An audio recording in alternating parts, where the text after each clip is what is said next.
Kamakailan lamang isang malaking announcement po ang inaasahan mula kay US President Donald Trump patungkol po sa bagong crypto policy ng US. Ayon po sa mga ulat, gagawin niya ito sa Digital Asset Summit na inorganize ng Blockworks sa New York. Ano nga ba ang inaasahan nating maririnig mula kay Pangulong Trump? At paano po ito makakaapekto sa atin bilang mga Pinoy crypto enthusiast? Kaya ayan po ang siyang ating pag-uusapan sa video na ito. Pero bago po tayo magpatuloy ay pakibasa na lamang po ang disclaimer dito sa ibaba ng ating screen. Ayan, ano nga ba ang inaasahang sasabihin ni Pangulong Trump sa Digital Asset Summit? Ayan, ayon po sa Crypto in America host na si Madam Eleanor Terrett, ayan po siya, ay magbibigay po si Pangulong Trump ng isang recorded message sa summit. Ayan, recorded message. Bakit hindi po live? Mas maganda po kung pag-live. Ngayon ay ito po ay magaganap sa March 20, 2025. Ayan, ngayon po yan. Ayan, nahuhuli po kasi sila sa oras or araw sa US at tayo po ay nangunguna dito sa Pilipinas.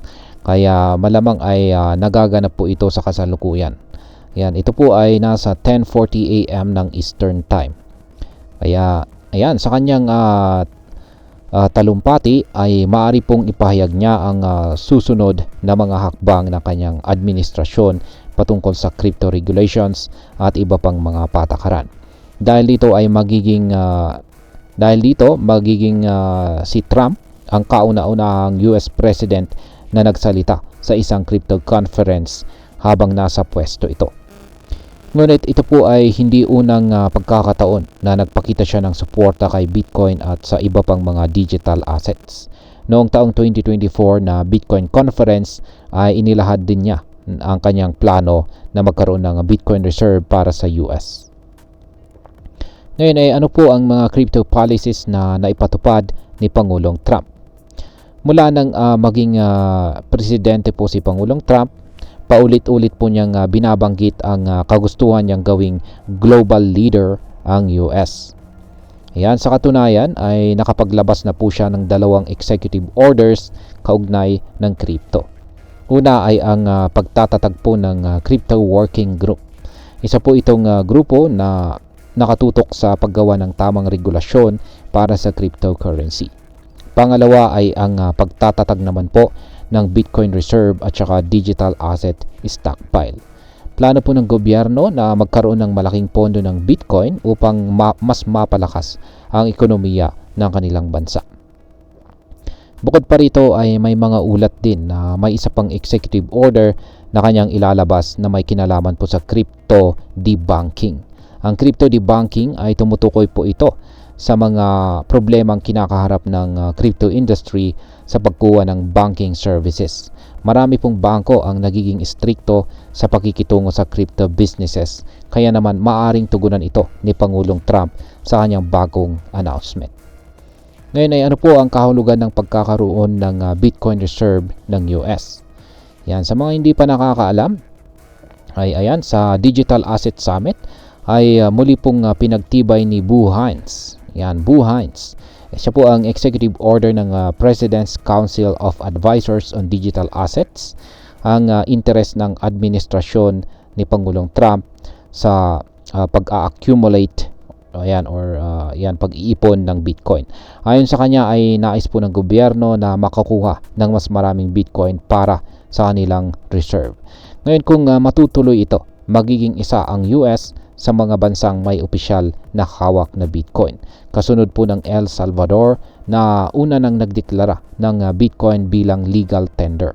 Maaring magkaroon po ito ng malaking epekto sa presyo ni Bitcoin dahil kung bibili po ang gobyerno ng US ng malaking halaga ng Bitcoin, maaring tumaas po talaga ang demand at saka presyo nito. At ayan, bilang panghuli ay ano naman ang aking masasabi tungkol dito. Ayan, una, kung nagpatuloy po ang US sa pag-iipon ng Bitcoin, posibleng tumaas po talaga ang presyo nito. Para po sa mga may holdings ng Bitcoin at iba pang crypto, maaaring maging positibo po ito dahil tataas ang kanilang mga investments.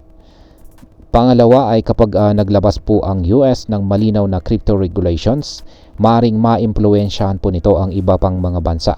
At syempre kasama na po tayo dyan dito sa Pilipinas. At posibleng maging mas bukas po ang Bangko Sentral ng Pilipinas or BSP na para sa mas malinaw na regulasyon sa crypto trading. At ang panghuli ay kung susuportahan po ng gobyerno ng US ang crypto, maaring mas marami pang kumpanya at bangko ang maging bukas sa paggamit nito bilang bahagi ng financial system. At ayan, sa kabuuan ay tila nagiging mas seryoso na po ang gobyerno ng US sa crypto industry. Mula po sa pagiging isang alternative asset lamang, nagiging bahagi na po ito ng strategic plan ng gobyerno. Para sa mga Pinoy investors, ito ay maaring isang magandang oportunidad upang mas mapalaki ang ating investments. Gayunpaman ay dapat pa rin po tayong mag-ingat. Ang crypto market ay kilala po sa pagiging volatile o pabago-bago. Kaya mahalaga pong gumawa ng sariling research at huwag po tayong mag-invest ng higit sa kaya nating mawala. At ayan, hanggang dito na lamang po tayo sa video na ito mga ka-crypto. Marami pong salamat sa panonood. Ingat po tayo lagi at God bless po sa ating lahat.